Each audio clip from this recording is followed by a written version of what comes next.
આજે જે હું બોલું છું ને એ કોઈ સ્ટોરી બનાવીને નહીં, પણ મને આ બિઝનેસમાંથી સારા નબળા અનુભવ થયા છે, એમાંથી જે શીખીને જે શીખ મળી છે એ તમારી સમક્ષ આજે હું રજૂ કરું છું. અને જ્યારે મેં સાડી હોલસેલનું સ્ટાર્ટ કર્યું ત્યારે ઘણા લોકોએ એવી પણ સલાહ આપી હતી કે હવે આ સાડી હોલસેલના બિઝનેસમાં બહુ આગળ વધવાની શક્યતાઓ નથી, એટલે આ ફિલ્ડની જગ્યાએ તમારે કોઈ પણ બીજી ફિલ્ડમાં જવું જોઈએ. છતાં પણ મને રિટેલથી લઈને સારો એવો એક્સપિરિયન્સ હતો, એટલે હું આ ફિલ્ડમાં આગળ વધવા માંગતો હતો. એટલે અંદરથી જો ઈચ્છા હોય કે આ બિઝનેસમાં હું આગળ વધી શકીશ તો જરૂરથી એ બિઝનેસ કરવો જોઈએ.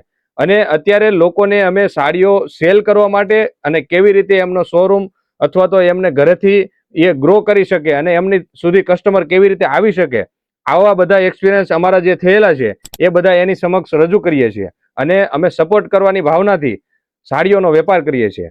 તો તમારે પણ જો તમારા દિમાગમાં એવું બેસેલું હોય કે મારીથી આ વસ્તુ થઈ શકશે, તો એ બિઝનેસમાં તમારે જરૂરથી આગળ વધવું જોઈએ.